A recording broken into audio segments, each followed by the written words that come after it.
Hello friends, now we are studying introduction of overhead line insulator.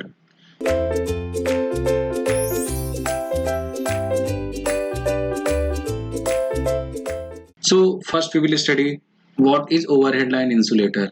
So basically when you have to transfer the electrical power through transmission lines, so let us understand this is a tower. So if this is a tower, then what will happen? This is ground, basically this is ground. So line has to go by this through cross arms. So I'm taking only single line. So cross arm means, so if there would be a conductor going, this is conductor, with red pen I am drawing, this is conductor. So if the conductor is going, so we cannot directly connect this conductor to cross arm.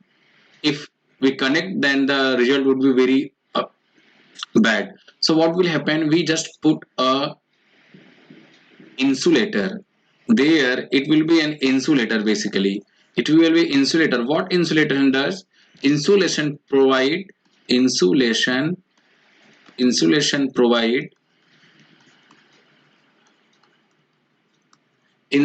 between ground and conductor. So do not think like, so this insulator provides the insulation between tower and the conductor. So tower is directly attached to the ground. So if you want to say tower, then instead of tower we are using word earth or ground. So insulation provide insulation between ground and conductor. So this is the main importance principle of this insulator, and now we are going to study this insulator in detail. So if there is any insulator present, then what should be its property? Its property should be, the first property is high relative permittivity. What does high relative permittivity? A high relative permittivity basically provide a high dielectric strength. High dielectric strength.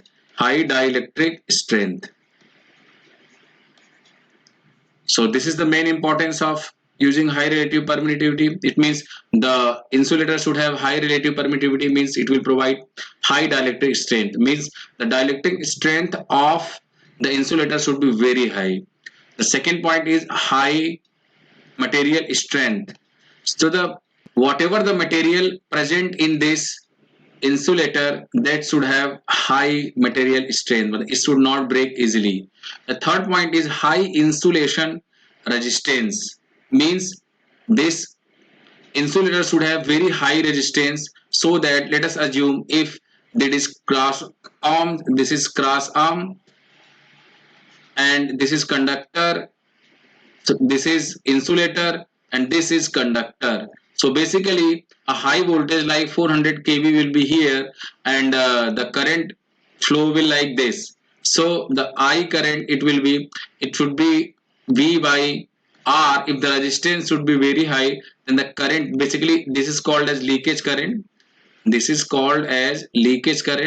So this leakage current would be less. So the insulation resistance should be very high, so that the current that is leaking through ground, through tower, that should be very low. Now the fourth point is ability to withstand large temperature. Variation. It means like the resistance of that insulator should be constant always. It should not be varying with temperature, means it is impossible that it will not change, but somehow we have to reach that point, that the ability to withstand large temperature variation. Now this is the all 4 point a insulating material should have. Now what are the insulating material? Basically the first one is porcelain, the second one is TT, and the third one is glass sheet.